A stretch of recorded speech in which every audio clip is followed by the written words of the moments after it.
Ladies and gentlemen, good afternoon, good evening, wherever you are. This is the bottom on Liberia. Jamal Kamara is my name, live from the city of Manchester, coming to you for you.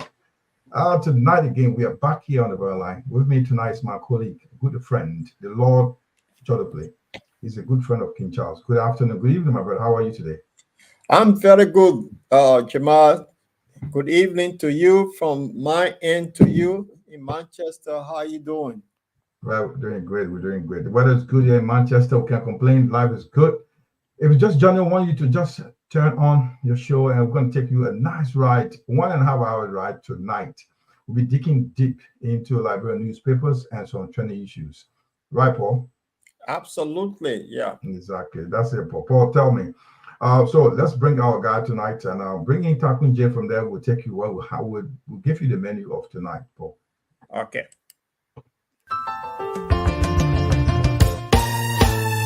My people, where you at? Where you at? Wake up from your slumber, stop sleeping. Wave your hands, wave your hands, wave your hands, wave your. Come on, come on, come on. I know you're sleeping now. You gotta wake up some more, yeah? Okay, let's go. The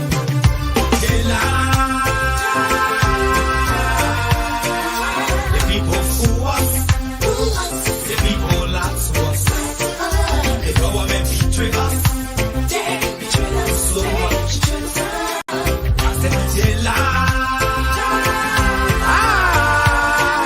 The people fool us, the people lie to us, the government betray us. They can lie, they can steal, they will not go. I said we tired with their lies, we tired with their promises that led us to all our damages. We tired with their speech they preach indeed, and now unique they deceive us. The thing we saw, it frustrates us. So why can't you lie? Why can't you steal? Why can't you allow the citizens to be? You see, we just tell you that why we voted you.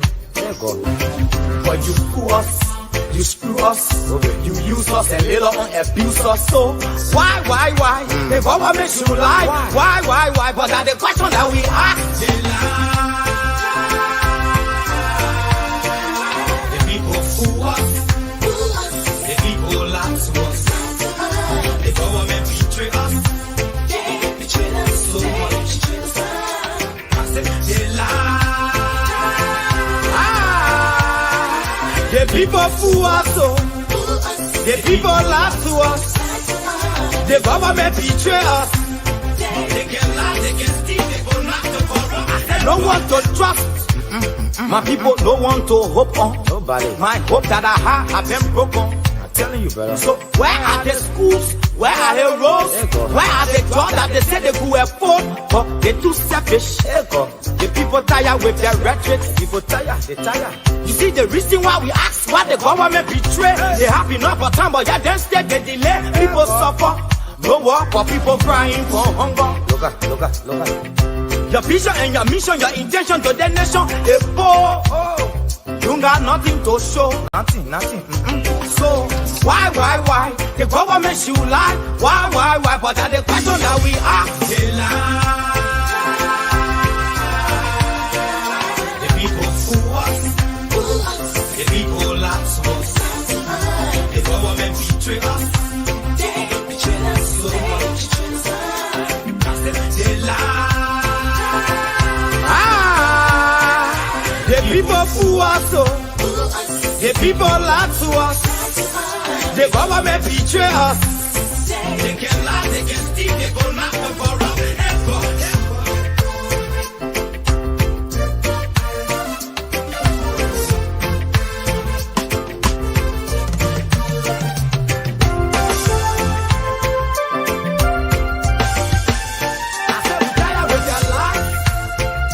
We tired with their promises that led us to all our damages. We tired with that speech they preach indeed, and now unique they deceive us. The thing we saw, it frustrates us.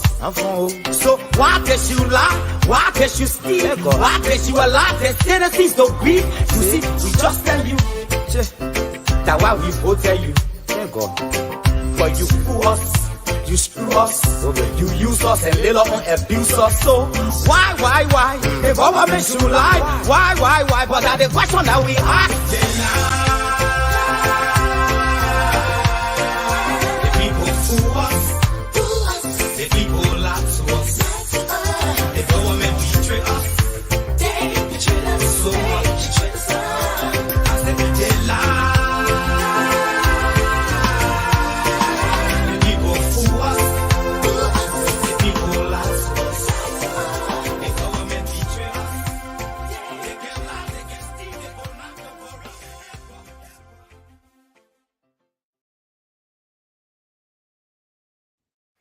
Hello, once again, I want to welcome you back to the bottle on Liberia. We're coming to you live from the center of Europe. With me tonight to discuss issues that are trending in Liberia and around the world.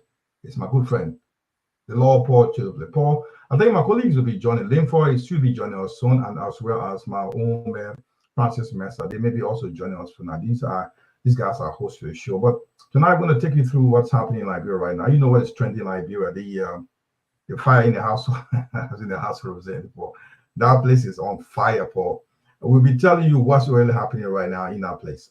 Before we go through, Paul, tell me what you think of what's going around the world with the news in the election going in America and Europe as well. What do you think? Why are we going this way, Paul? Well, the thing is, thank you, Jamal, and thanks to our viewer for following us. Good evening to everyone taking your time to follow us tonight. The war is very interesting. The U.S. having their election, well, in the next few days. We'll also have a lot of issues around Europe, the fighting within Ukraine, between Ukraine and the Russian, the situation, the genocide that is taking place in the Middle East. All that is quite interesting. People are dying, didn't there? Some people are relaxing, and I can see my brother Linford look very healthy over there.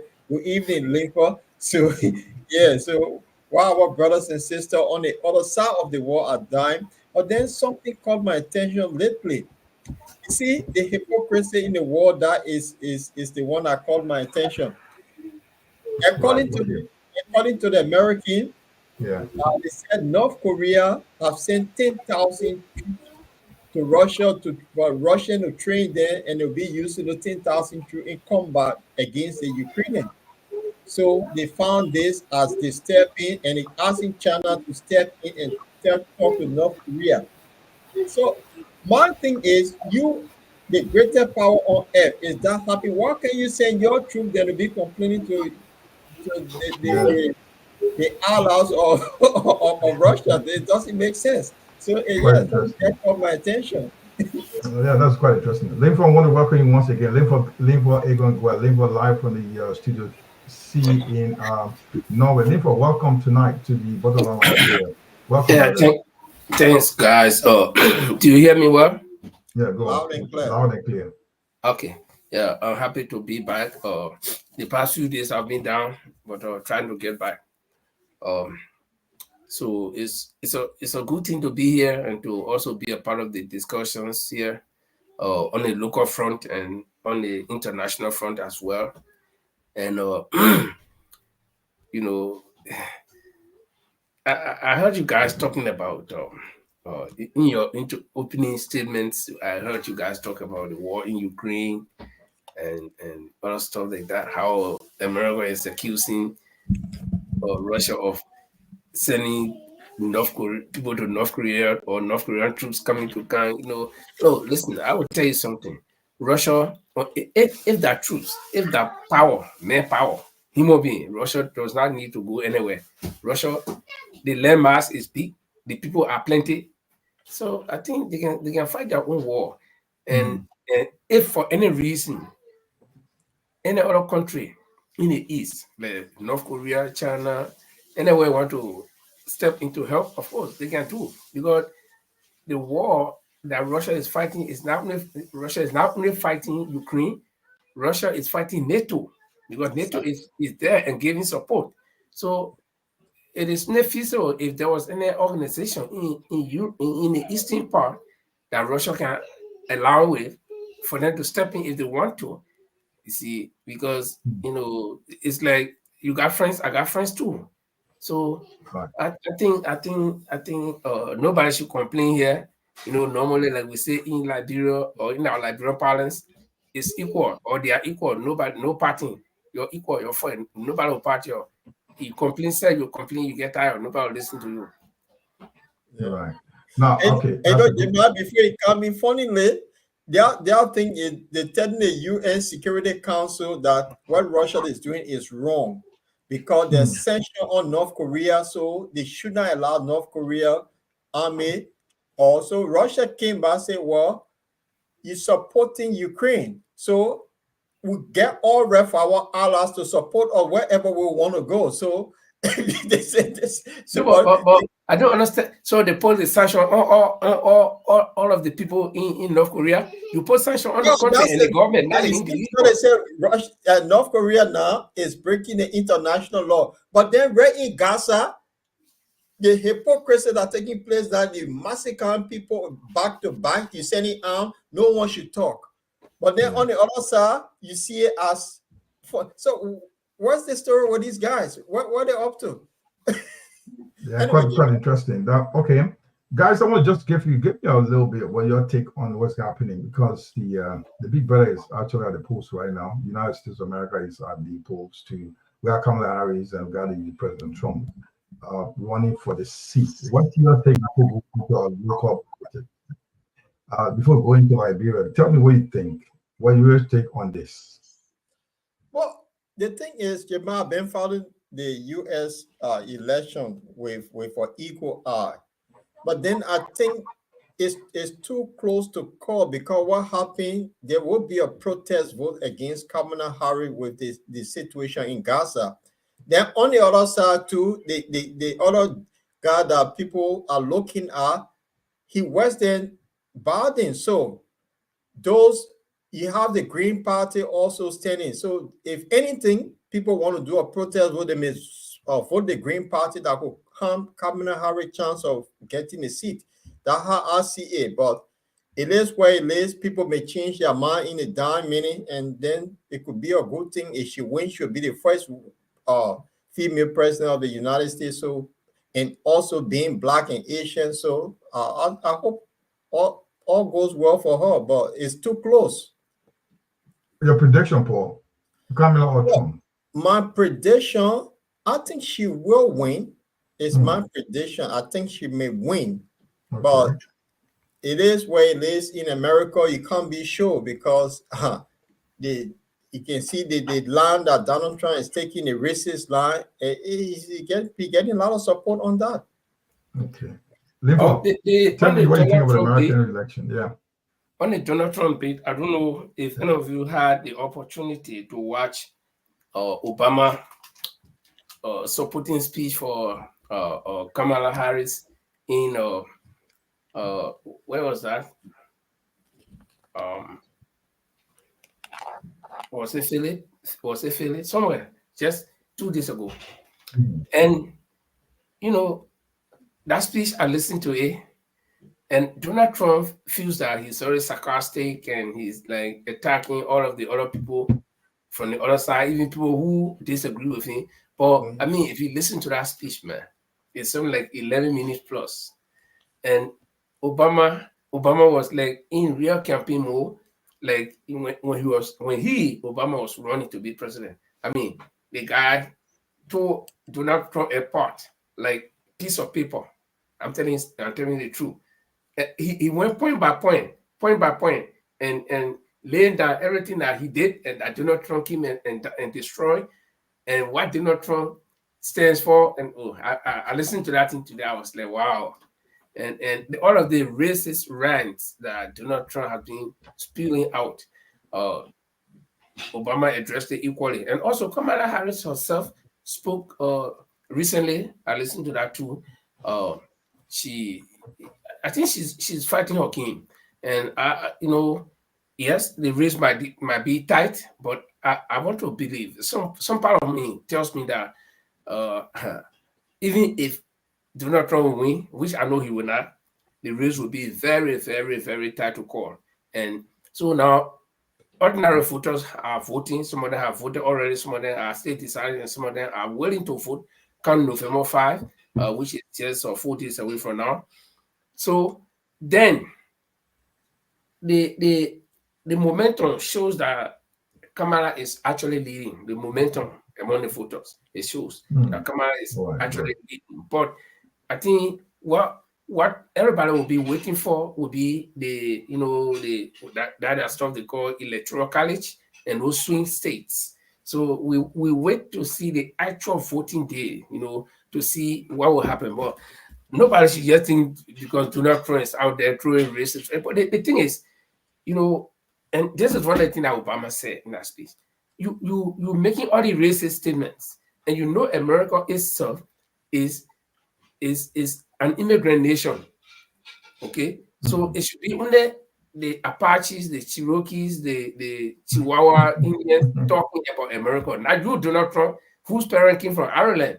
So you call everybody else racist, I mean, or you know, how you call it, intruders, you call them foreigners, you give them all it means. The Puerto Ricans, now you started attacking the Puerto Ricans, and these are people just next door. And majority of the citizens in the US, they are Puerto Ricans. So you attack those people. And the black people, you look down on black people. You even go as far as, you know, talking bad about the people that served in the army before, retired generals, call them low IQ people, all kinds of names. So you expect those same people to come and vote for you, even if the people are crazy. But again, like Paul said, this is America. We can't determine who they are. Some of them will go stay, even if Donald Trump call them low IQ, they will display that low IQ on the day of voting by voting for Donald Trump. Because the way things going, Donald Trump should get 0 in this election. He should get 0 vote. Yeah, like you said, guys, America is what it is. America is just hard to decide. You can't know what's going to happen tomorrow. We wait to see. And guys, thank you for your comment on that. We will take a little bit of break. Paul, take us through with the newspaper reviewed jingle. So we will come back and we'll take you through our Liberian newspapers. From there, we'll take you other 20 issues tonight. Paul? Yes, thanks, Jamal. Let me see what we can do here. You're watching the review of Liberian newspapers headlines that made news during the week on the Bottom Line Liberia. Please join us every Tuesday and Friday at 7 p.m. Liberian time, 8 p.m. UK time, 9 Central European time. Yes, once again, thank you very much for joining us, Liberian newspaper. Here we want to review. Tonight we'll be looking at a couple of newspapers we have that made news. Now, most newspapers, like all my colleague Link always said, you all may have read the news, you read it from your different perspective. We look at it from different angles ourselves. So tonight we'll be looking at a couple of newspapers. The major one that really caught our eyes. I'll bring it to you. This is very serious. This is something called, this is what happened. Hospital turns death trap. This story is from the newspaper. It's a Marshall Medical Center in Marquis County. The administrator said that the hospital has no electricity and they are doing deliveries with telephone lights, the mobile light. This is risky. And why should you in fact go on with delivery with mobile light? And this is something. So, gentlemen, this is a serious situation here. It caught our attention. We want to bring it to our. If you're joining us right now, we look at the major newspaper from Liberia. The first newspaper is the newspaper. This was published on the 28th of October. It says hospital turns death trap. No electricity in the hospital. This happened in one of the counties called Margibi, in a hospital called Marshall Medical Center in Margibi County. And there's no electricity. The hospital has been no electricity. Therefore, they are carrying on delivery with mobile lights, guys. Where are we in Liberia? See what's going on. So and they're calling on the government to help them with electricity. So Paul, I'll start with Linford.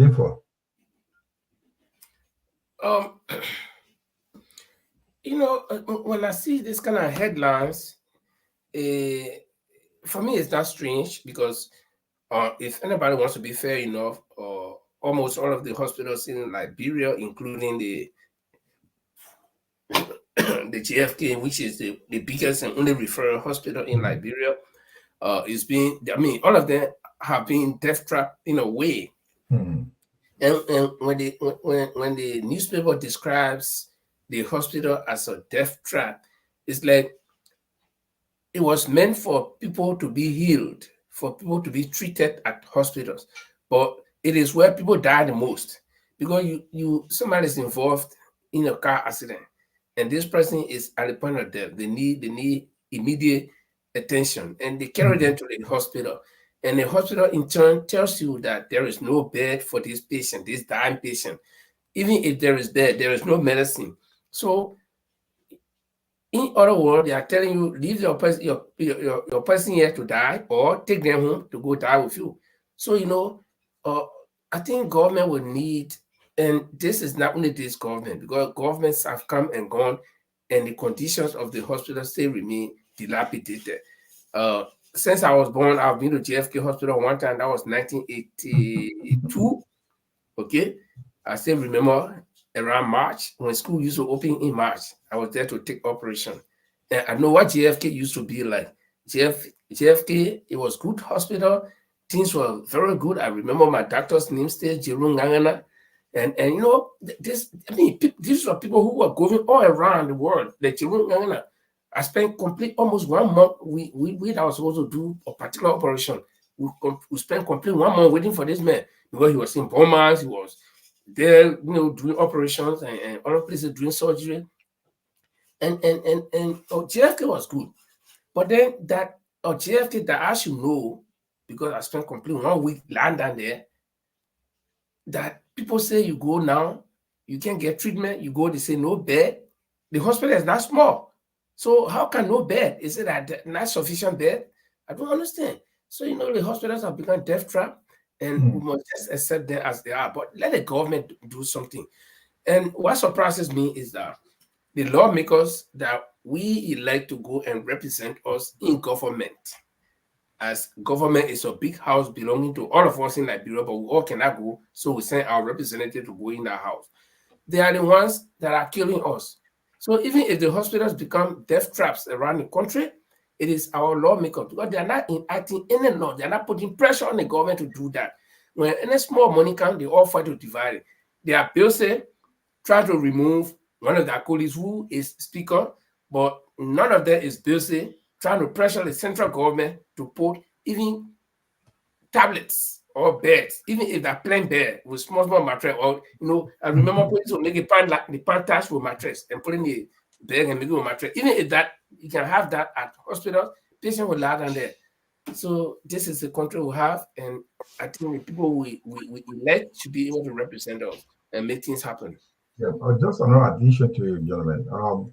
The administrator of this hospital called James Peters, who were making a cry when the president Joseph Boakai on the 26th of October visited the hospital, and it's been going on from time to time. They have no option. So you were making this came from the when the president visited the hospital, and they were telling the president they are being out of electricity for months, so they don't have hospital. I mean, no electricity.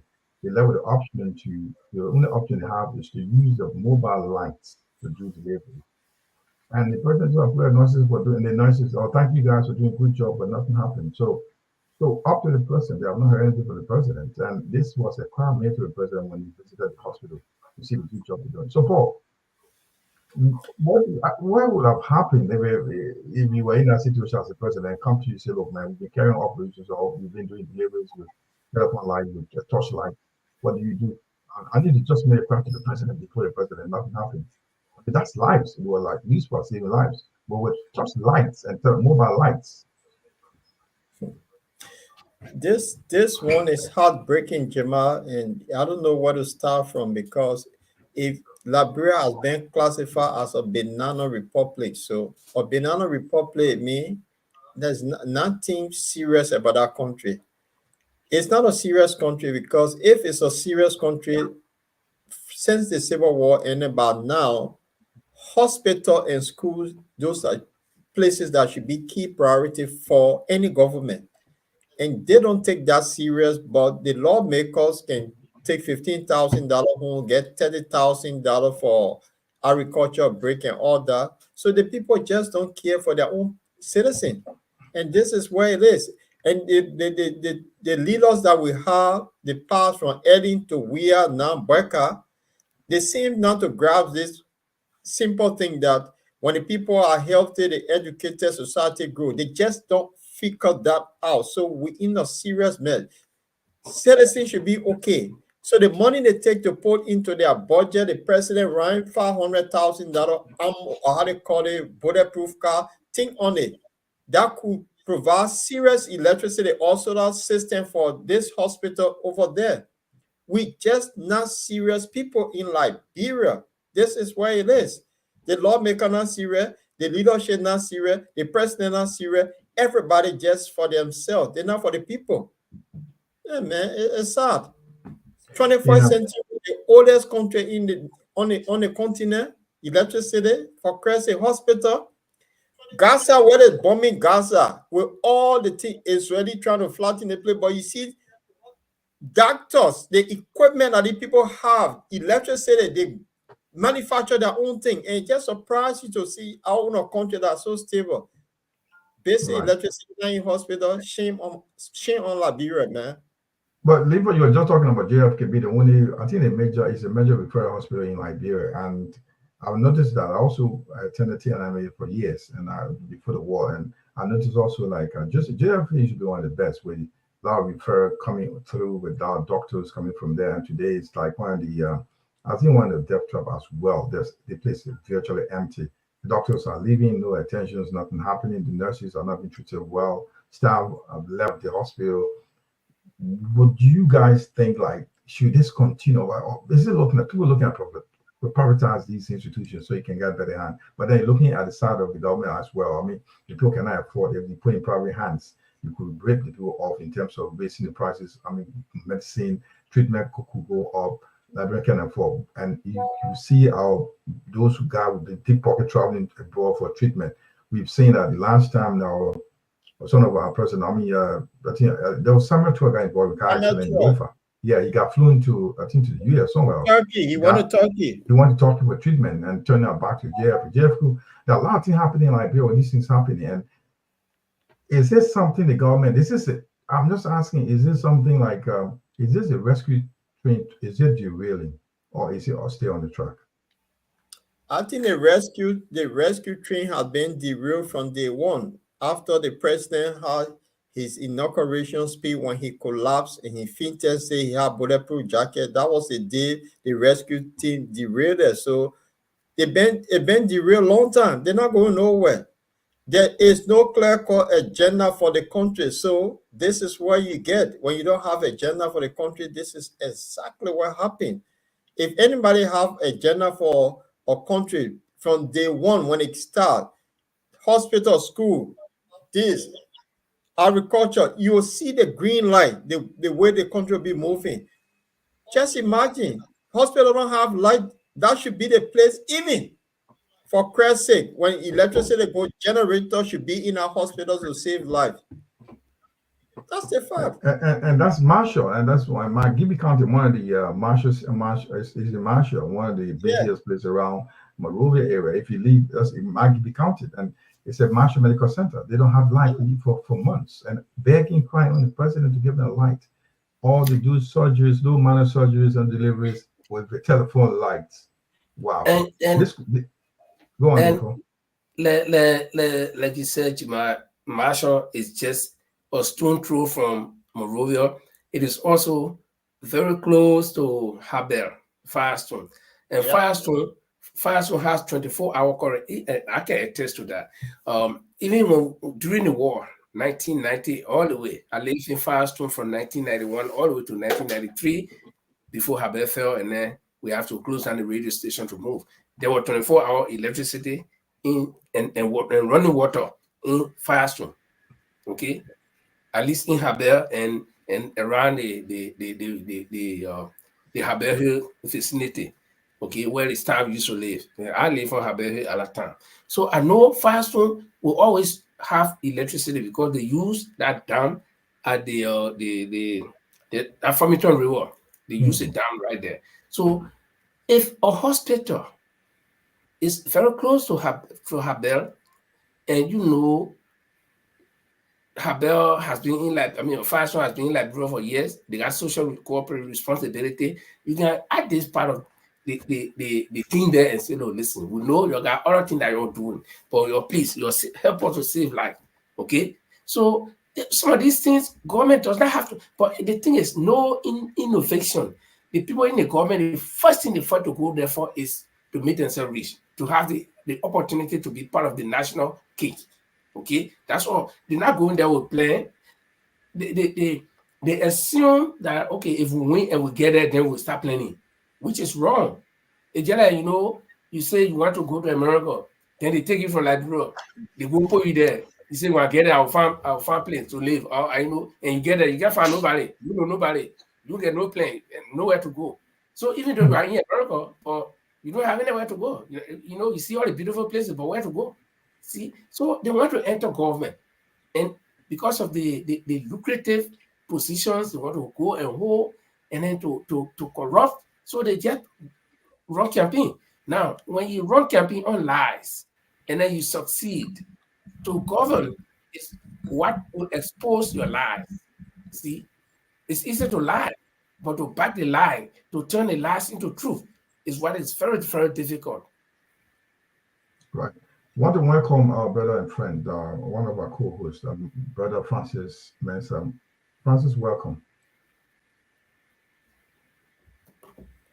Yeah, thank you, Jimmy. Welcome. Thanks, guys. Francis, we have this topic right now. You see what is on the screen is one of the newspaper headline. I know you want to. Do you care to comment on what's happening now with the hospital in Marshall Medical Center having an issue being called the death trap? Well, they've been without the legislature for months, and the president visited them and asked, crying for the president to give them light. They've been carrying on minor surgeries and deliveries with telephone lights, according to the James Peter, who is the administrator of the hospital. This is not a scary situation right now in Liberia, Mr. Mensah. I mean, no disrespect to that place, that building. That place should not be called a hospital. Why do you think so? I mean, the building, although hospital is not the building, but I mean, look at the condition of that building. I mean, the optics. I look. I mean, yeah, let's look at the situation. What's happening now? I said, go on. Let me disagree with you. Small. You say the hospital is not. No, don't do it like the church people. They say the church is not a building, but hospital is a building itself. Because you can't go build something that thing with scaffold, or you put sharp stake in the ground. You take a patient, you lay there. No, a hospital should be well equipped. That's what makes a hospital. Okay, the doctors will work inside the hospital, but the hospital should be the hospital before the doctors and the patients go there. So I just want to make that point. Yeah, I agree with you, bro. But look, I mean, that building there, hey, so what do you call it a hospital? Is it a clinic? You call it, I made a correction here. It's a Marshall Medical Center. Okay, yeah, a medical center. I mean, look, it's embarrassing. I don't want to just talk about it because in this modern age and time, even from outside, you can't even pin that building. Well, watch. Liberia is. I don't know where we are heading to as a country. Government come, government go, government in, government out. Just do the same old thing. I don't know what's happening. I mean, we've been out of this war for how many years? Our basic infrastructures. I mean, they are now working. They are very, very, very. No, I don't know, man. Look, Francis, I understand your point, and we're looking at different argument here. If you see the picture right on the screen, the president went to visit his clinic. If it's not a clinic or a medical center, you wouldn't have visited the place. He has gone to tell them, thank you very much, the job well done. Now, the story you bring in out now, where the Ministry of Health can look at substandard clinics or medical centers around the country, that's a different argument altogether. But now we're looking at the situation where deliveries, according to the story, you look at delivery performed under phone lights. That's what the story says. So I'll just want to comment on that. Yeah, I understand. I mean, because look, the reason why I try to create an impression about the whole structure. It's not that I did not read the story. I understand that these conditions across Liberia, matter of fact, Redemption Hospital has the same problem. You go out, Marshall is just an hour or so from Monrovia. So can just imagine what happened in the Leeward counties. We need to prioritize our health sector. The budget that was just drafted. No basic institutions that need financial assistance to help them operate. I mean, downplay all the money going to the executive. All right. Executive and Guys, legislature. Yeah. okay, all right. So it's like you speaking of the level of corruptions in the government. So No, I'm talking about corruption. I tell you the money being appropriated to these people. And corruption are different things, but they appropriated the money onto themselves. but how do you call that? Tell me, what do you term that? No, How do you term that? To do the people's work, pay them heavily, and get them to All suffer. right, guys. Let me take yeah, you to a different exactly. news.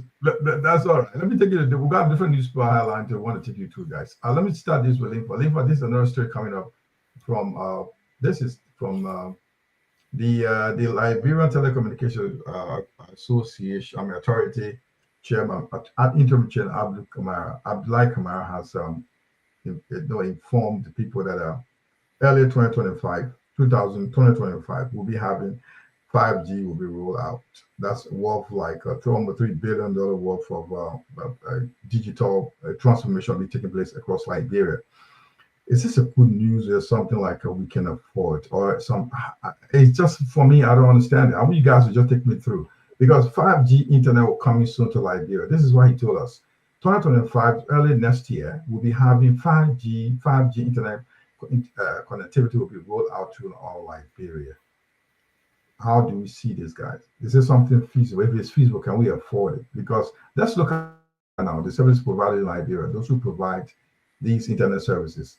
Is it kind of monopolized, or can we afford it? Because if you look at the level of internet connection like it may be good, but can we afford it in terms of looking at our source of incomes?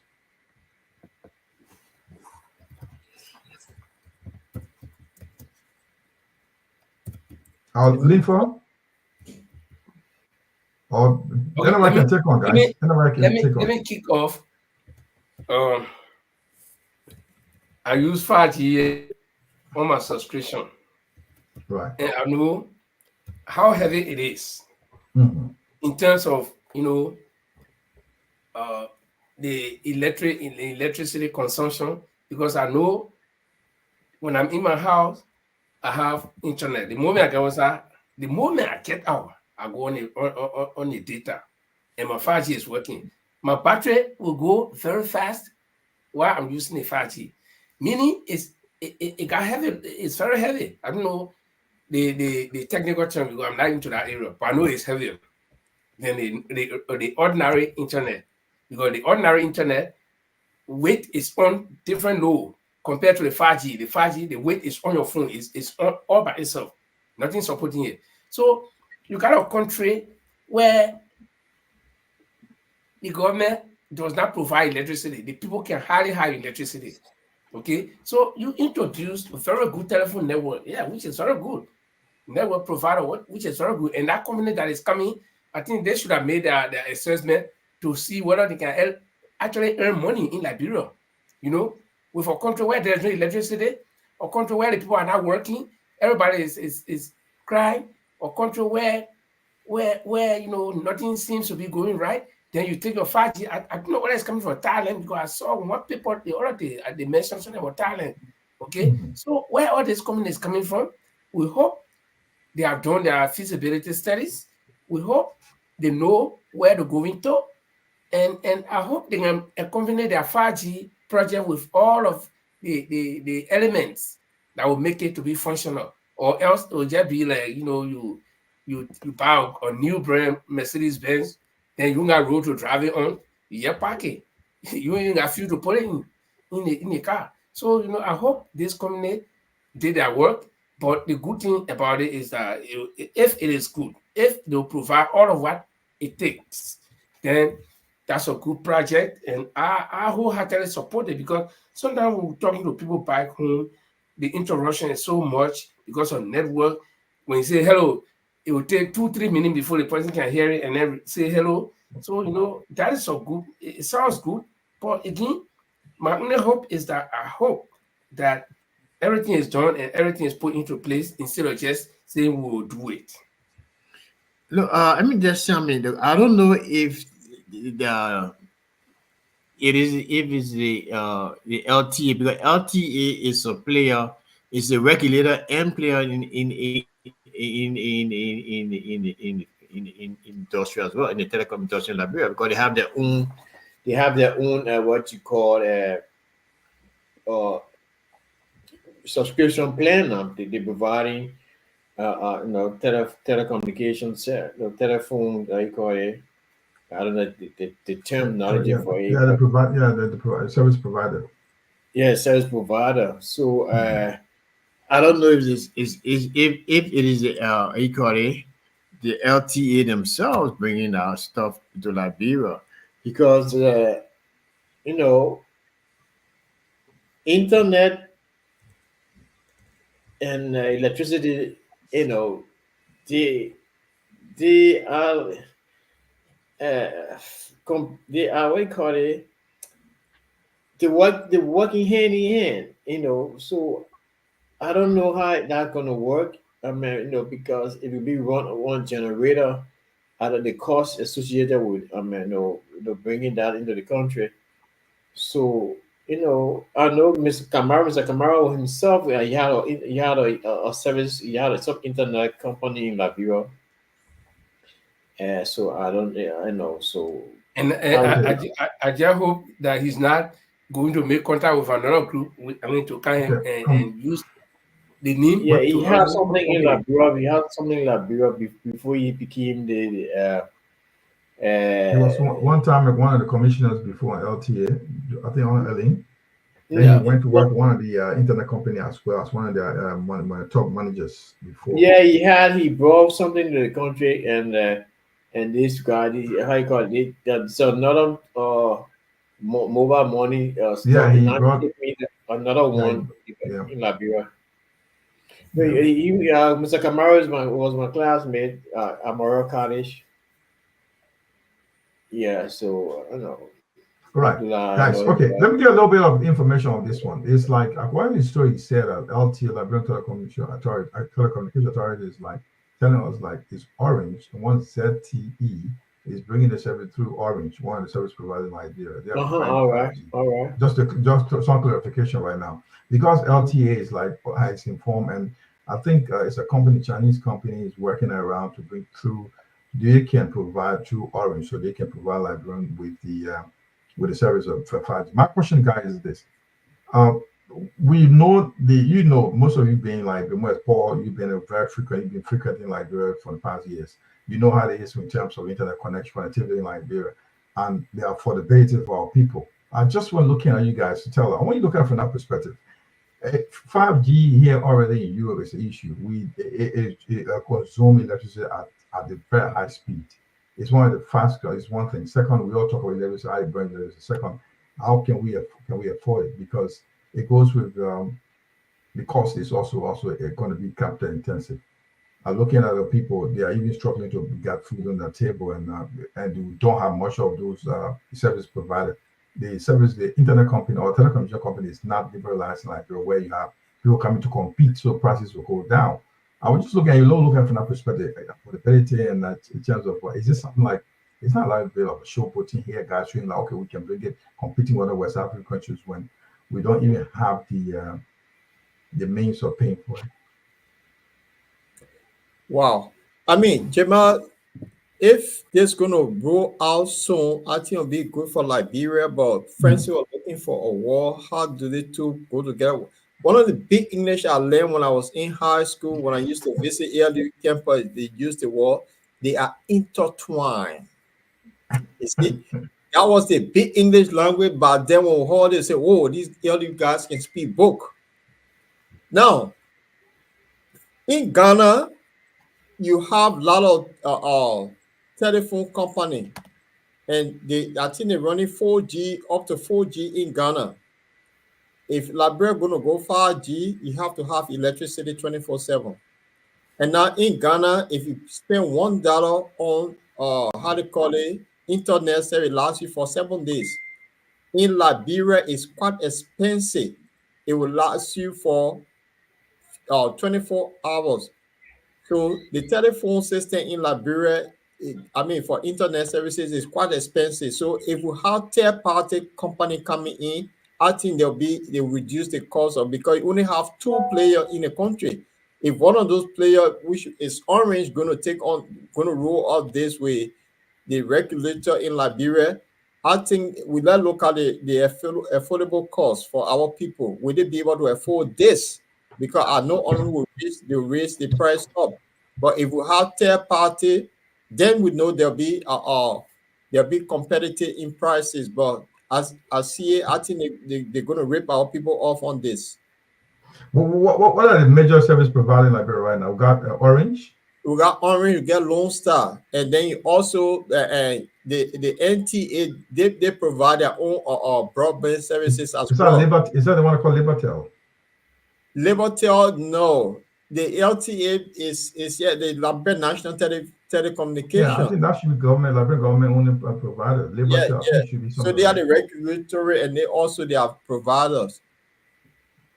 So what you're encouraging competition here. So if you encourage competition, they will liberalize these things. People come in with their services, and the price will go down. The price will go down. Yeah. Yeah. You see, I think for me, the problem is not the number of providers that will influence prices. You know, my concern is the stability, the viability, and the sustainability. Paul, I'll live in near LU campus, so I should go there too, unless somebody wants. What's the stability? Then we clap. The viability. So you see, and like you said, all of these things are connected. Electricity and good, because even the tower that you built in almost every location to boost your signal, they will need 24-hour electricity. So are these people who are bringing this company telling me that they're going to provide all of this? They build their own towers around maybe 15 countries, or probably they divide the 15 countries into a zone and build 4 or 5 towers everywhere in Liberia, and then they will be running generator there. So guess what will happen? Who will pay the cost? The customers. Because if you are having 5 stations, okay, and then you run them on generator, compared to if you're having a central electricity that provides current for you, and then you can run your system on and pay your bills, the price will be different compared to when you are supporting 5 stations with generator, and you have to underwrite the cost of those generators when it comes to fuel. So what will happen? So even if you have good intention to make reasonable price, you will not make it, because the constraints will be too much. You got to transport the generator, fuel to the generators.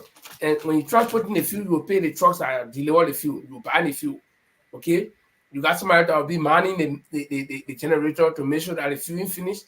So you have people that 24 hours. So all these things, the cost will come. So the competition bit, where we'll have many providers, then the price will go down. Yeah, it sounds good economically, but the constraints that the providers will go through. So they might just meet and say, no, listen, I'm providing 1G, if there's anything like 1G or 2G, and you are bringing 4G, you are bringing 5G. No, the constraints are too much. So we shouldn't drop our price. Let's carry our price, or if the people wanted to buy it. So then who becomes a victim? We, the consumers. So we got to consider all of these. So what I think should happen is the government should provide electricity, because electricity is very important in any country's development, infrastructure development. You're building high-rise building, you will need electricity to operate most of what will be the equipment that you'll be using there. If you constructing, you need electricity to operate most of the equipment that you'll be using there. So electricity is just so important in infrastructure development that we cannot overlook, and it cannot be overemphasized. So let the government see reason. And we are blessed that I think they say we're getting electricity from the SLR, or Sierra Liberia, Guinea, or something like that, Ivory Coast. So that electricity, I think the government should be very active in paying their dues, so that we can have that electricity and even extend it all over the country. But Linford, if this is Orange that bringing this, because there's Orange Tower all over the country. So and what Yeah, they have to orange, pull a lot of something. Just they're working on the port. There are towers all over the place, and they have tower all over there. Each of their towers that they have a solar system attached to all of the towers, so there's throughout they get current. But the thing is, the price consumption of our people, that's what my concern would be, because in Liberia it is expensive to have this. Although it be fast, people will enjoy it, but will our people who can afford $1 a day, will they be able to subscribe to these people, or they're going to rip our people off? That's another thing we should look at. Yeah, but that's why I said from the start that I hope this community is. I hope they are done due diligence to themselves, because you can't buy a new Mercedes Benz and carry away in the interior when there's no road. Where you drive it, you get park it. Well, yeah, I think it also has a good side, pros and cons. Just another addition to it, guys.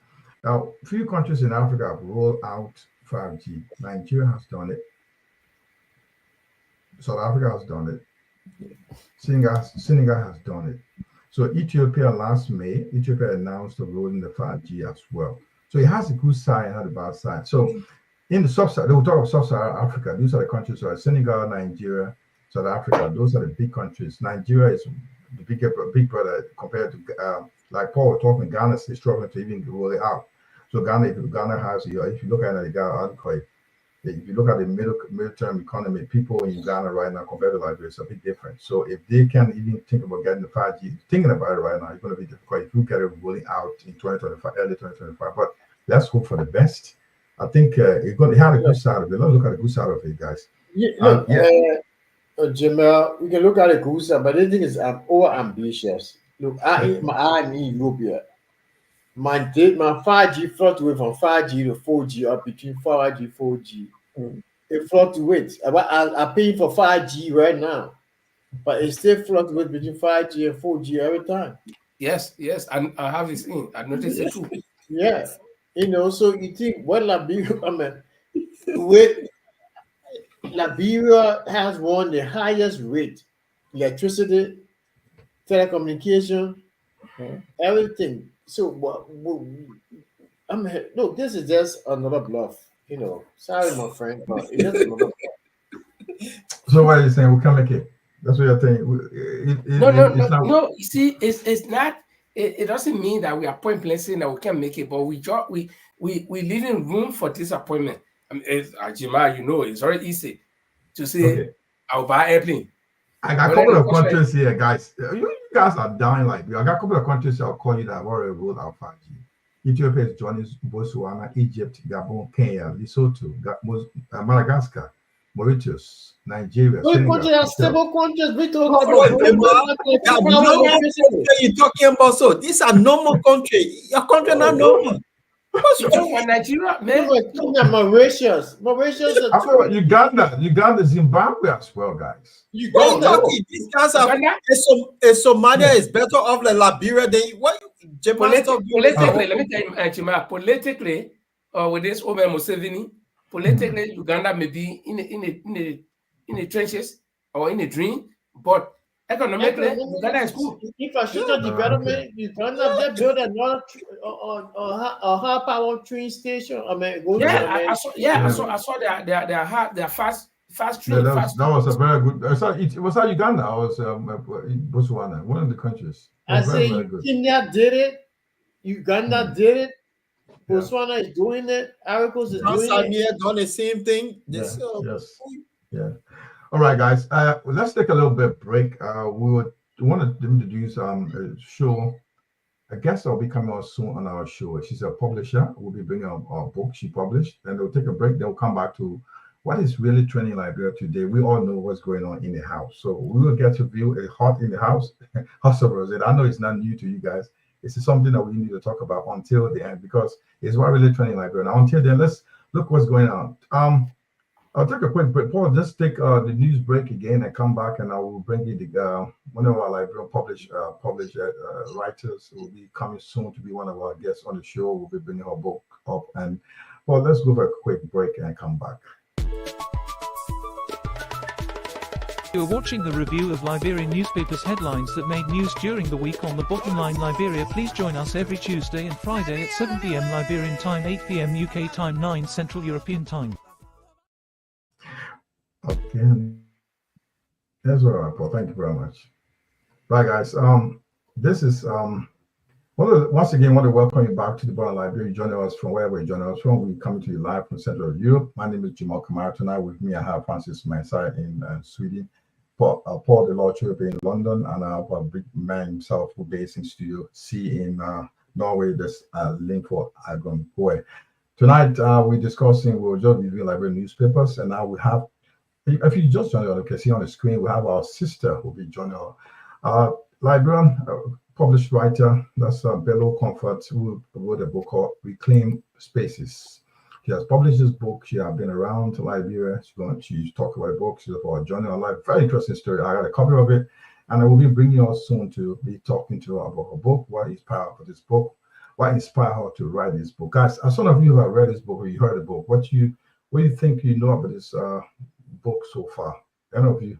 I think Francis may have had an idea of this book. Francis? Well, I think I don't think, but the book is all about her experiences during the war, coming to Europe. The challenges. It's a kind of a mixture of an autobiography or biography to say, meeting present day reality in her life, so it just basically, the title may not just look, it may sound like some kind of real-time story, but it's actually it's a biography, autobiography of herself and her life experience in Africa and Europe. Right. She'll be joining us very soon. She'll be one of our guests here on this show. We'll be talking to her about her reclaimed spaces. What do you mean by reclaimed spaces? And I think what Francis said, like, I read this book, very quite interesting. I saw like my life through this book myself as being a Liberian, came through from the Civil War, coming to this country, coming to Holland, moved, relocated to UK. And I could feel myself, I put myself in the shoes of this Miss Williams. So she published this book, and this book is doing very well on the market. And we also you can find this book, it can be placed on www.billowriting.com. You can also find the book. Read the book before we have this lady on the show. So look up very soon. We'll be having her coming up for an interview on the book, and we telling her about the book, what really inspired her to write this book. She's coming out. She's Bello Williams. She published this book based in the Netherlands, and she also served as one time as a Liberian community leader. Yes, she was. She's been very, very practical and very active in the Liberian community. And I think she's a quite interesting character. Paul, I think you met Miss Williams before. Yeah, I met her on one or two occasions. I think with the F-Flat thing, we visited Holland, had a meeting with F-Flat, but then she was the chairperson of the Liberia Association in Holland. Yeah, I met her twice. So it'd be interesting to have her because I know she's a powerhouse. Yeah, right. A very interesting character. I would like to talk. He will be invited us soon. We'll keep you always on the show. Always visit check on us every time we're on the show. We'll bring her anytime soon. It could be on one of these Fridays. If it's not next week, the week after Friday. So we'll bring her to tell you much about her published book, The Reclaimed Spaces. Linfa, you want to tell us something? Yeah. Well, I think it's a good initiative. I like to see Liberians, doing these kind of undertaking these kind of projects, especially writing books, because I'm fond of reading books. Though that was many years ago. I used to follow the African Writer Series, the AWS. When you have people like Chinua Achebe, then you have people like Watango, you have all the great guys, man. But as time went by, I don't know what happened to them. It seems as though there were no more Africans writing. So when I see people doing this, I admire that. Myself, I think about about writing biography someday. So I like to follow people when they do this. So we appreciate when we have her here as our guest and we all discuss. Yeah, that's it. We'll have you please keep on us. We'll be bringing her very soon. We'll let you know when she's going to be here to tell you more about her book to publish. This book has been published almost a year now, I believe, and we've been sold all over the place. You can read below the book. Books can be ordered on www.bellowriting.com. Please check there, get your copy, and let's discuss this book when she's here. So you have some questions for her. You'll be entertaining questions about the book, what really inspired to write a book. And being a Liberian, I mean, like Francis said, it's a memoir. She wrote our life story, what she came from Liberia to. So I don't want to go through the book. I did read the book. It's very interesting for me to read. But it'd be quite interesting. Like a couple of lines I would like to ask us. I really want to know certain things you put in that book. I want to know about it. It's quite interesting. So get a copy.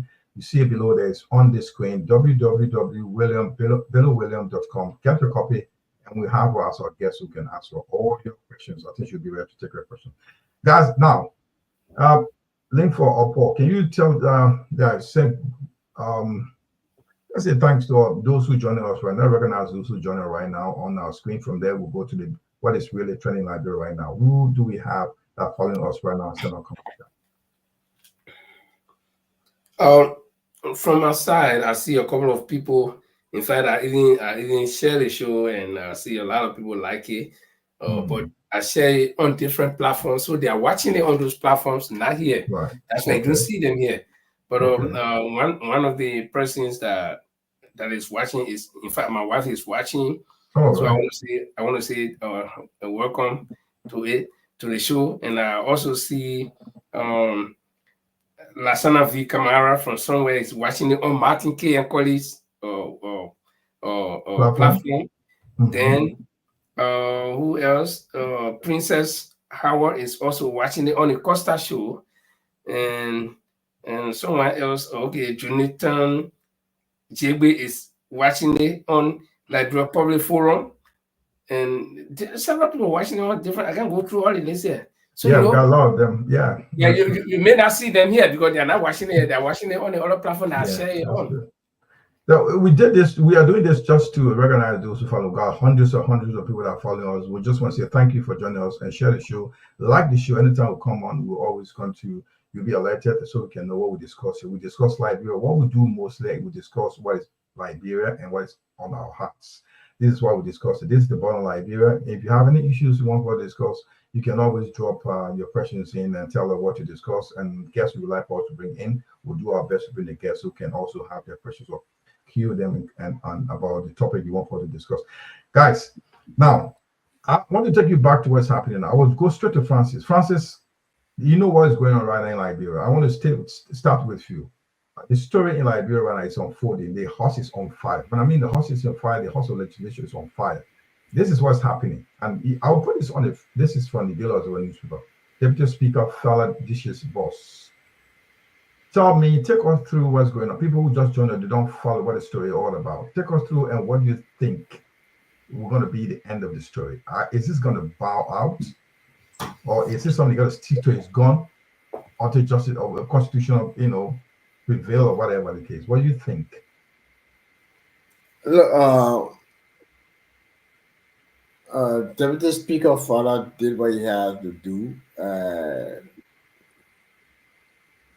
He chose to side the majority bloc, majority of the court themselves. He's in a situation, I think, he's trying to protect his job because those guys, send out a clear warning to him that if he does not, adhere to the letter or the request or the summons, that he may not have a job as Deputy Speaker. And I don't know the legal aspect from it, because there are two sides. People are argument on the legality and the constitutionality of of the action. So, but what is unfolding here is that look, there's nothing new to Liberian politics. This thing will you know will pass. This storm will be calm, and yeah, at the end of the day, Mr. and what do you call it, Honorable, that's the guy named the Speaker. If he survives, he survives. You know, people are here people talking about the budget. The budget can be postponed. The people got other ways to know how to go about running the country. How to, yeah. So that's my take on it. You know, so. Right. Okay. I'll just give it a little bit of background here. If you're just watching or just joining us now, the picture on the screen is this is the speaker and the deputy speaker in Liberia, the House of Legislature. And there's a fire behind the speaker now. They want him to leave the parliament, to resign. They want to impeach him to resign for the fact that he's been accused of a lot of allegations against him that he's representing private companies and as well as government agencies, and as well when he was a deputy speaker at the time, they misappropriated millions of US dollars. So those are allegations coming up against the speaker. So what is happening right now? There are about 43 of the House of Reps for deciding that we know it's not enough, we want you out. And the speaker is saying that they have to reach a consent, they have to reach a number, this constitutional number should be 49 before he's voted out, or else he's not leaving. So there where we are right now, if you just to give you a little bit of background what's going on. But gentlemen, Paul and Linford, the speaker is saying like you need to have 49% before I'm voted out. We need to have this course constitutionally. Does he have a stand? But he's been accused. Where you and myself live, we're in the West now. If you just forget about the numbers, when you've been accused, why can't you come out and say, look, I didn't do it. Let's discuss that. But you're talking about numbers first. Who is right here, guys? The majority bloc is saying, look, man, you are involved, you are representing government agencies as well as private agencies. When you are a speaker, which you shouldn't have done. And according to records, we have records that when you were deputy speaker, you misappropriated millions of dollars. This is accusation. We're not talking about numbers here.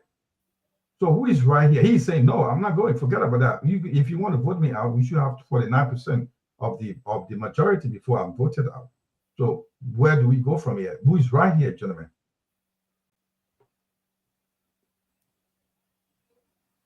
Anybody can go and lean for a Paul.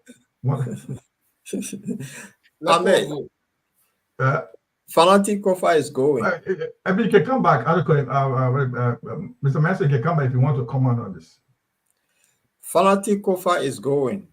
He's done. It's a done deal here. He can fight from now to Judgment Day. He's done. Because what the guys have done to him, and the Constitution of Liberia is a straightforward thing.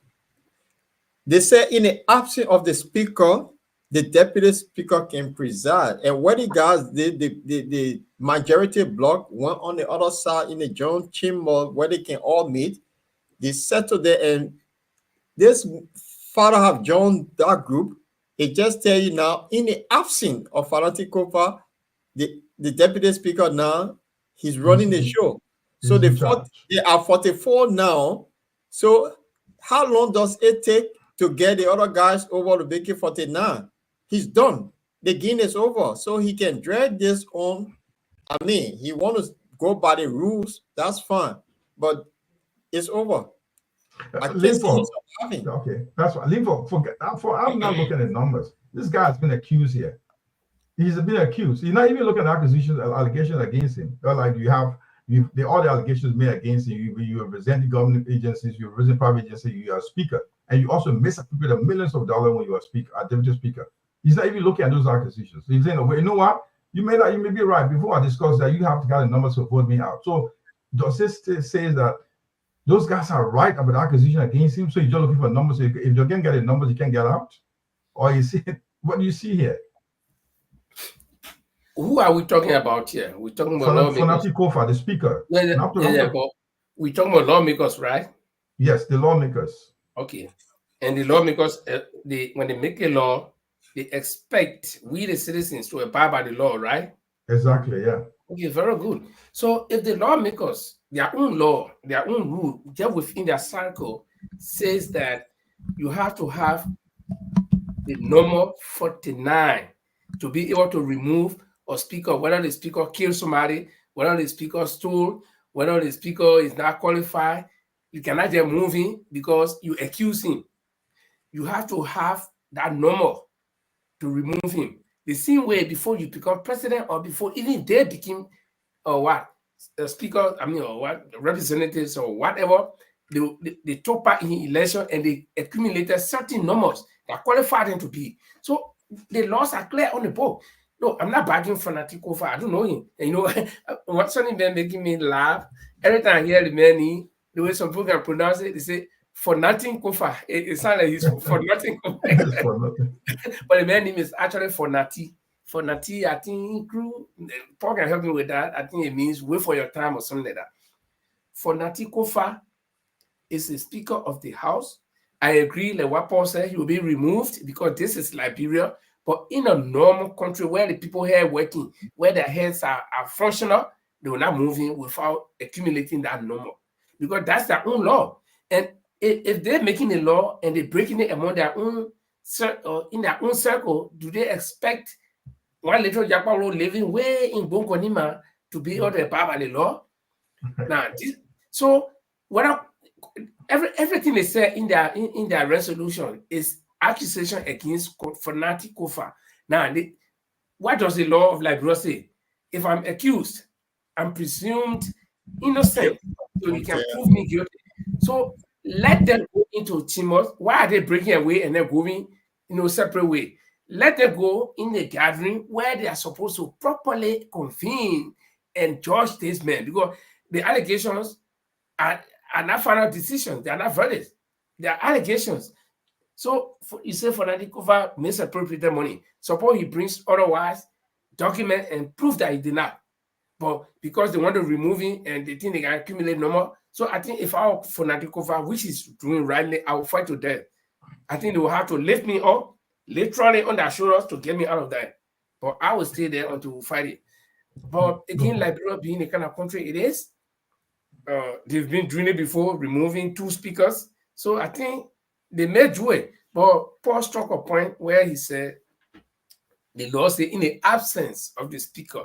Now, in the absence of the speaker that the law talks about, I'm not a legal man, but I believe that in the absence of the speaker that their own law talks about, or the Constitution talks about, is if the speaker is not available at the building or in the building or in the chamber, but the speaker is there and they are leaving the speaker and going to another place.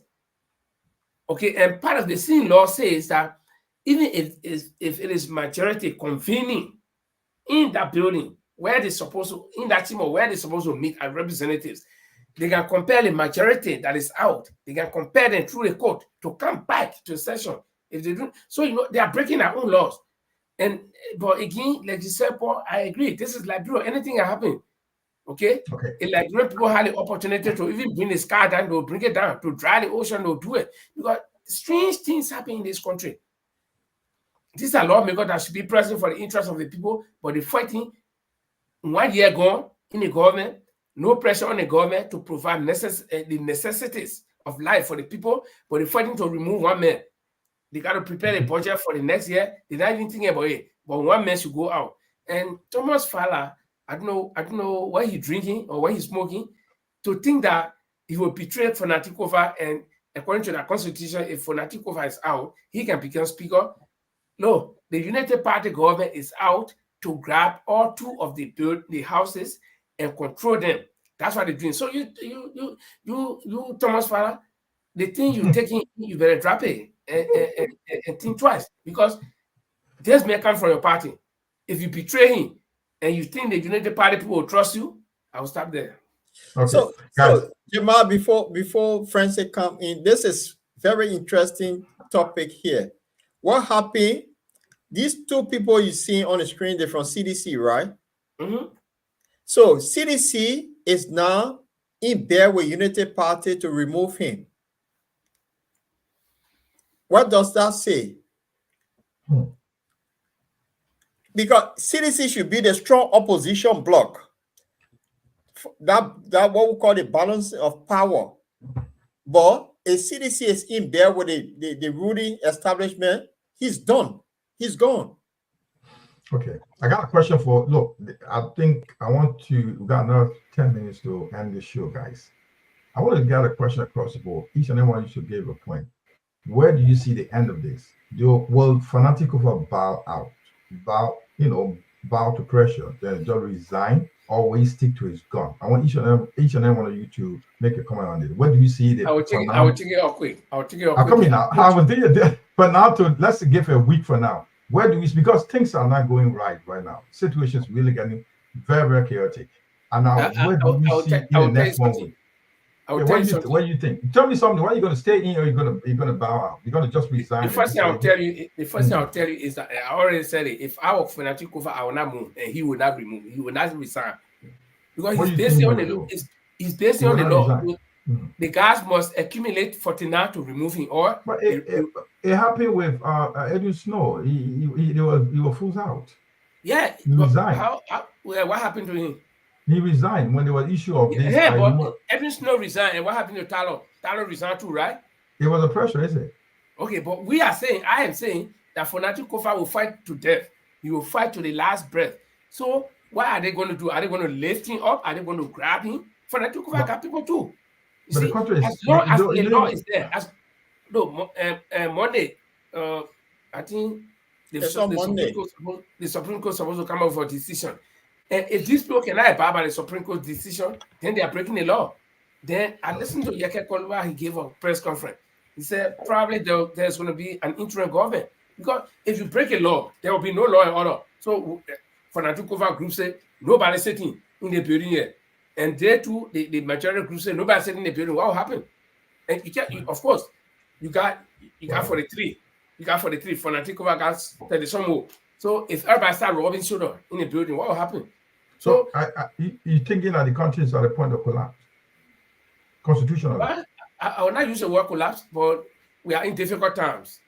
Okay. Politically, we are in difficult times. And I think all of the major players that are supposed to add their voices to this thing, they should start by now. Because what I foresee is that Fanatic Kofa goes by the law. He's going by the law. He say, I'm not worried. Instead of 49, move me. But you cannot pressure me to resign when you can't get 49, which is right.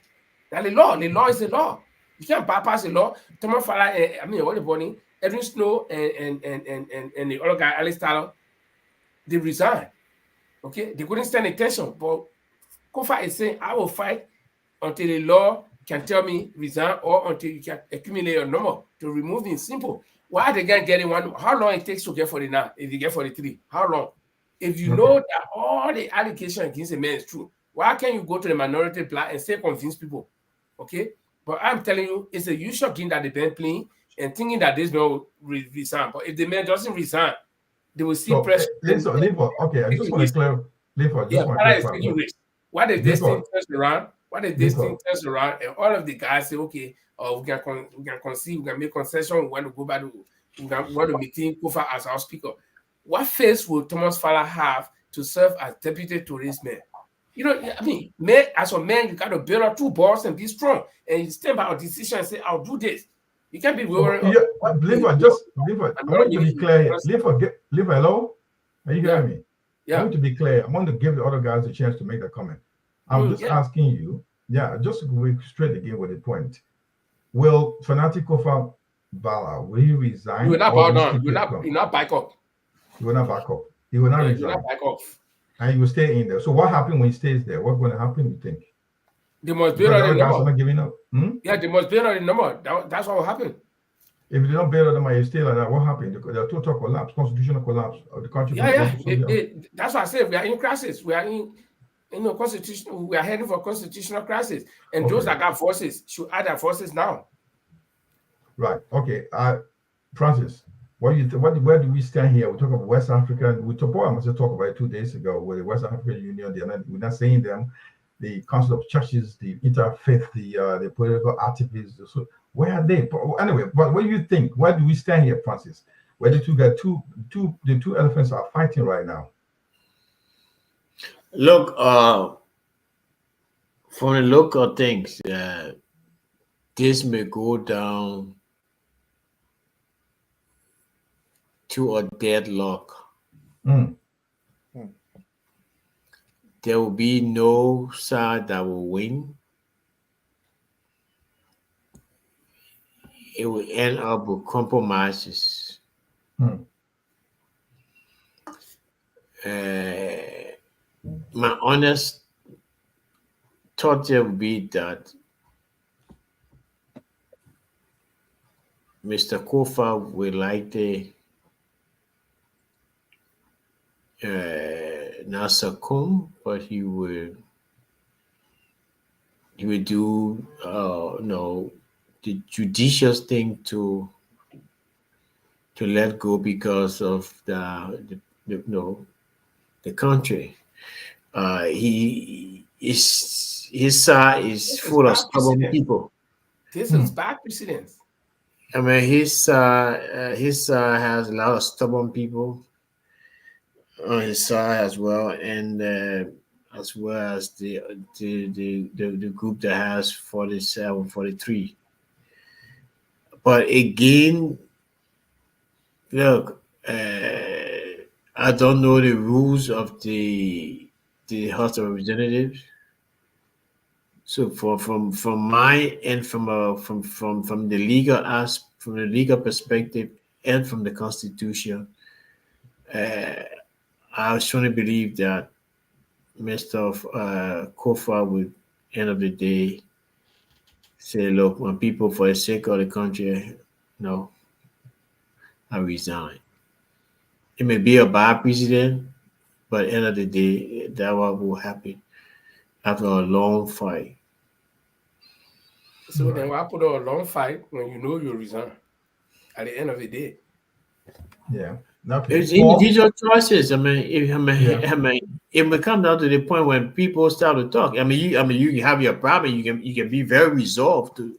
You can say, "No, I'm not doing that. I'm not doing it." People come and say, "Oh, lean for that. Do this because of your children. Do this because of your wife. Do Yeah. this because of your mom." And you give it. But don't you think people like we're just talking about the interfaith committee? People are calling from West Africa region, speaking to them in the in the back room. Some countries at a certain point now, we're on a 1 year. You guys can't be fighting.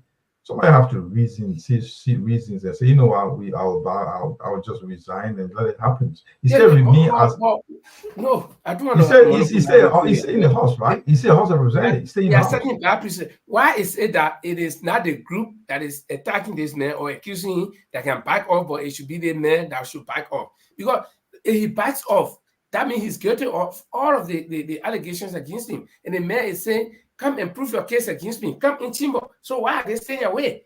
Come in, bring your proof and put on the table and bring your number and judge me. If I'm guilty, then, but if you get back or it's okay, because you're mounting pressure. So if you had a football team, Chiba, you live in Manchester, where football is played, and Manchester United want to play Man U. I mean, Man United want to play, I call it other team. Man City. Yeah, Man City. Yeah. So then Man City see all the lineup for Man U. They say, the way the men are looking, I think they can win us. So we gave up. How does that go? Play until they win you. So what did you go see before accusing this man?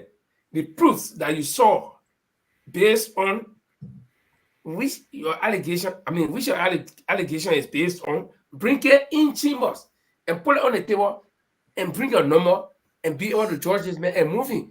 But you can't just go because you want to mount pressure and people will think that, oh yeah, because they're mounting pressure, so let the man resign. No, if I'll go far, whether the country will close down, let it close down. But you can't, because it has to do a repetition. Today, why we call Ellis Talon, Corruption King Kong? And that stigma will be on him until he die. Even when he die or he grave, some people will go right there, Corruption King Kong. Okay? Simply because he couldn't clear his own name. So you think Kofa is going to go down as another Corruption King Kong? I don't know Kofa. I don't know him. Whether he's corrupt or not, I don't know him. Who he is, I don't know him. But me, I stand for justice. Because lawmakers cannot be breaking the law and then we say, oh, because for the country and this and that, so let the man back off. No. Bad precedent. Tomorrow, if anybody get it, they'll do the same thing. Remember, if Ellis Tyler were not removed in the same sinister manner, if what Bonnie, Edwin Snow, according to Bonnie, is my friend, were not removed in the same manner, they would not be brave enough to drill to Kofa. I'm telling you, and because the precedent is set already, so they think they can follow it. We got to break this realm. That's my point.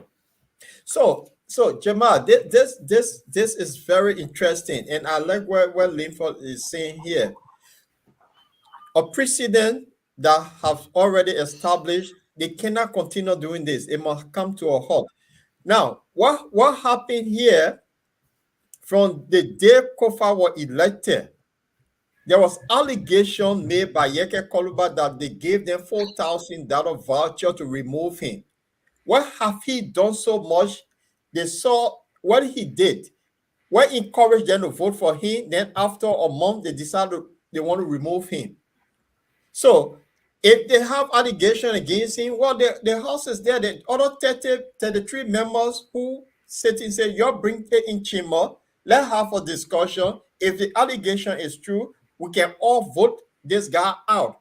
But why go and sit down somewhere and then get a deputy speaker because you get a majority block? He preside over your activity, and eventually let's deal with this guy. He will resign. No. So from Monday, we'll see whether these guys will come together or the country completely shut down. And I think if it shut down, it will be good for Liberia. I mean, that's how I see it. Yeah, he stand his ground. Yeah, the country shut down. Let's see. What are the people in the rural area now will get angry and take onto the street, say no. Because these people are direct representation of us. Mm-hmm. If they're not doing work, then the people can march and say, no, I think it's time that we remove all of you and bring in new people. Let's see something for once in Liberia. Okay, I know nobody's a legal mind here. What happened in the situation? Because this, Francis was saying, there's a dialogue. What happened? Will they call for total elections? Because the two house in the house there's issues in the house. The reps are not cooperating. There's no work going on, no sessions going on. So what do we do? What is the end result? I just want to take you guys. I know you're not legal mind. What do you think the end would be like? The end result, if I were in the military now, start preparing to get march and then just take over the country and then say, look, until we get things stable here, we can now have proper election and bring good people in.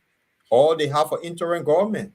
That would be the end result. The say it's going to call for a military takeover. That's what we're talking about. That's a case. The military, there's the constitution to protect the constitution. That's why the military, they require, but they have taken all situation and then they can step in and calm the situation down. Okay. Anybody want to comment before we take a leave, guys? We'll tell our listeners. Anybody want to make a comment? Last comment on this particular topic? Look, yeah, I don't know. Look, let me just say this. Look, we may all have our own sides here. We may dwell on sentiments, political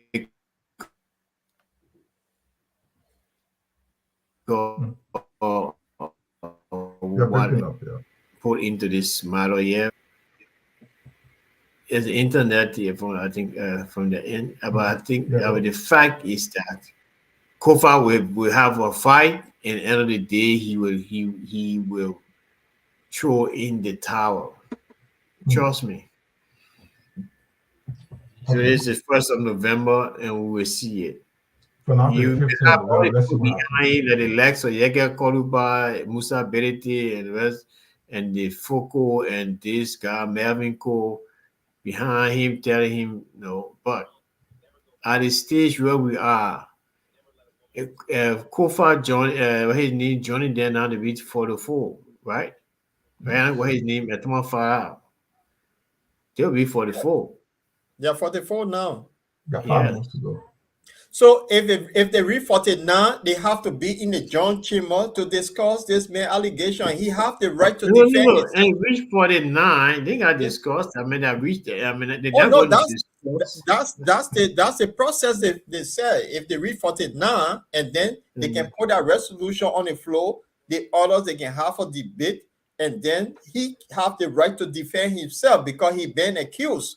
So it's not like Yes. because 49 then step aside. No, he will have to defend himself. In that process, they will have a vote, and then majority carry them to remove him. So one of But the I for say, the now say be majority though. here.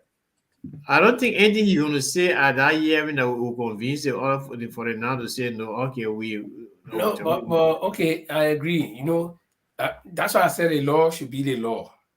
So for the now, they can impeach him without even any hearing. Yeah. That means they have reached the number, and everybody agreed that what they accuse him for is true. So let him move. 49 is enough without hearing. But in the absence of 49, they can have 48. They can have 47, 48, as long as it's not 49. Our constitution says for president of Liberia for somebody to become president, you should win 50.1% of the vote. So if you get 49, and somebody get 49.1, they win still. You see it? Right, ladies and gentlemen, thank you very much. Thank you guys for your comment. We want to say a big thank you to all those who follow us, who will be looking at the Liberian newspaper around here. We'll be reviewing Liberian newspaper as well as looking at some issues that are trending around the world. The elections in America, the war in the Middle East, as well as in and as around the world, and in what is that? Eastern Europe as well. Now we're looking at Liberian politics. Now Liberia is at the stand still with the houses in crisis. The House of Legislature has an issue where they want the speakers out. The speaker is one for 3 of the House of Representatives want the speaker out. Now we have an issue. From now to Monday, we will know where we stand. So we don't know where we are right now. So we wish everything goes well for Liberia. But whatever the case may be, we want to say thank you very much where you joined us from.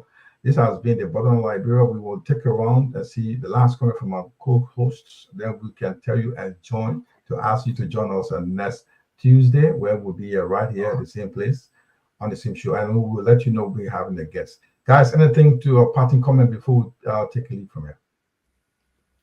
Well, let me roll. My parting comment will be with regards to the hospital or the health center in McGill County that don't have electricity and don't have drugs, and people using mobile phone light to operate. That is bad. The government should do something. Our people cannot be dying in hospital in the 21st century. Liberia is too old for that, and they should stop the noise. These lawmakers, there are 103 of them that just eating money. The hospital can't even have paracetamol. It's about time to do something and start this nonsense that they want to remove speaker, get them do the people work. Another thing is, I hope that Fanatic Kofa stand his ground, because I have this big television. I want to sit back and enjoy the theater. How this going to end up? I want to see it to the end. He must stand his ground and let them educate all about their own laws that they made, so we can enjoy the drama in the house. So wait to see on Monday. On that note, I'll say, guys, it was a great show, and looking forward to seeing you all on Tuesday. Okay. For me, I will just back up what Paul said. These lawmakers, it is a shame that they will be fighting to remove one man. When you remove Fanatic Kofa, does that solve all the problems in Liberia? You remove Edwin Snow before you remove Alex Tyler, things even became worse. The Congo man will say. So removing Fanatic Kofa will just be a repetition of what other people did in the past. And I don't think that will add or subtract to anything that the people want to see.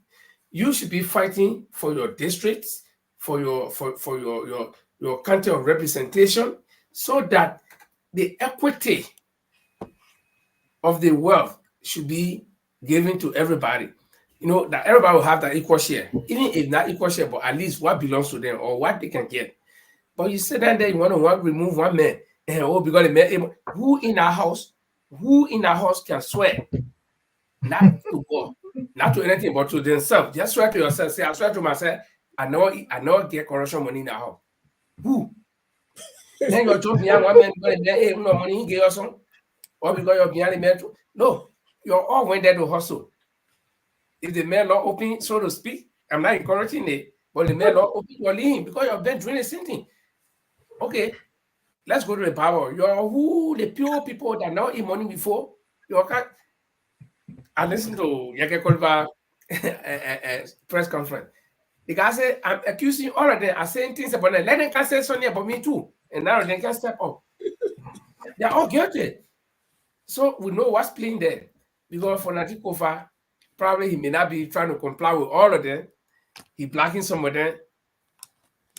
Then they get mad and say, let's go for the mayor. So this is a wrong precedent for me. I say the law makers should not be law breakers. When you start breaking the law, we all break a law. And then the country will go amok. So you'll go do the people job. If you don't do it, look, the people watching you, our old people watching, and we who can read between the lines, we also watching, we'll go tell our old people. Your thing says there that long time, it's not long. 1 year ago already.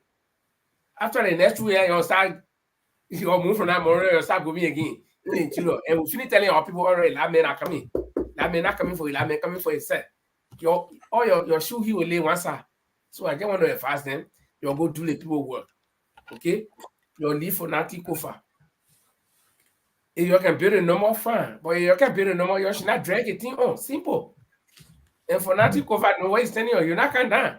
And you can lift it up and say, can't get outside. So they think it's not about strength, it's not about, it's all about filibustering because all of what they've been doing, they don't want it to be exposed. So they try to create conditions to drag this thing on and people get tired and say, that Liberian thing. And so, let Jima was saying, let's here for the country's sake, and don't forget it. No, for Natikova, you alone can the country not for you alone.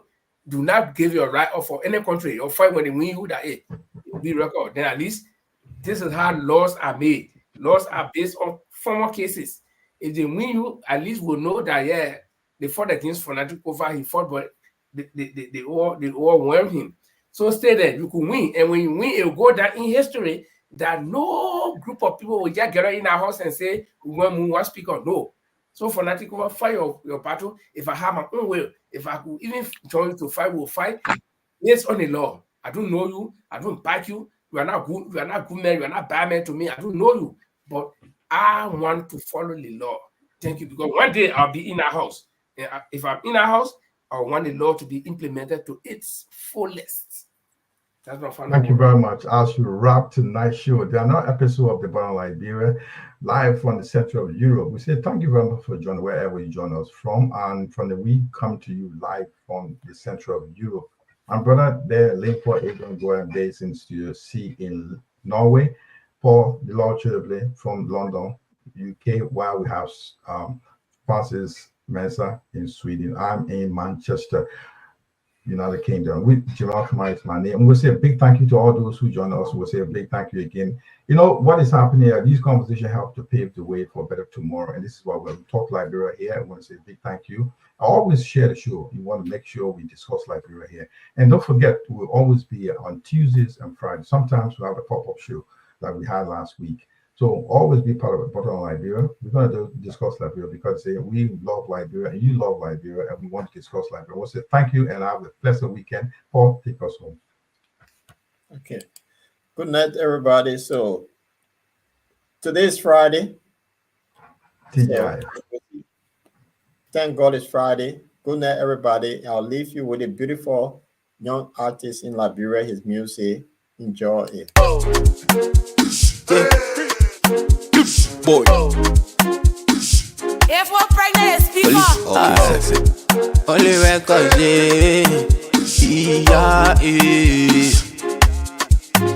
Now you bad liquor on a tell what you want you to don't can show yourself. Got plenty dancing, now you dancing, you get copy, I say don't can show yourself. Chani, Mr. Chani, I say to never don't control yourself.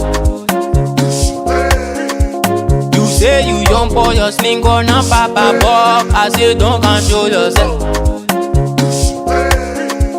You don't get money, you want eat shawarma, eat some pizza, don't control yourself. I using sense on you, using sense on your own, Chani, don't control yourself. Your Nina Kebe, you go on, you say your Nina Sarah, don't control yourself. Got too much bluffing, are you bluffing? You get nothing, I say don't control yourself. Now you buying gas, you say I'm on a runway speed, don't control yourself. You say your Nina Johnny, you